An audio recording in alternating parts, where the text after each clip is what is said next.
Welcome to the Salmon Runs YouTube. Enjoy the video. You'll begin by enabling Nearby Share on the PC. Open Chrome Settings or Windows Quick Settings and toggle Nearby Share on. Make sure Bluetooth and Wi-Fi are active on both devices, because Nearby Share uses them to discover and transfer files quickly. Once done, sign into the same Google account on Android or set your device to visible for everyone if you prefer quick pairing. This initial step creates the secure discovery channel you need to actually send files. Now, find the file you want to send and choose Share Nearby Share from Windows File Explorer or Chrome's download list. This action starts the discovery process. Once your Android appears in the Nearby list, click it. This cues the file and signals the phone to accept. Make sure you confirm the prompt on Android. That completes the secure pairing and starts the encrypted transfer.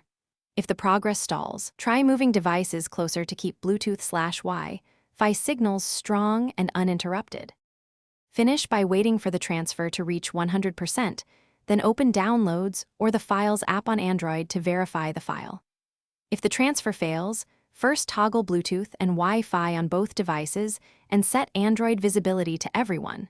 This resolves most discovery issues. If problems persist, connect both devices to the same Wi-Fi network or create a hotspot from the phone to force a stable link. One key tip: proximity matters. Keep devices within a few meters to avoid signal dropouts. Thanks for watching. Consider subscribing if we helped you.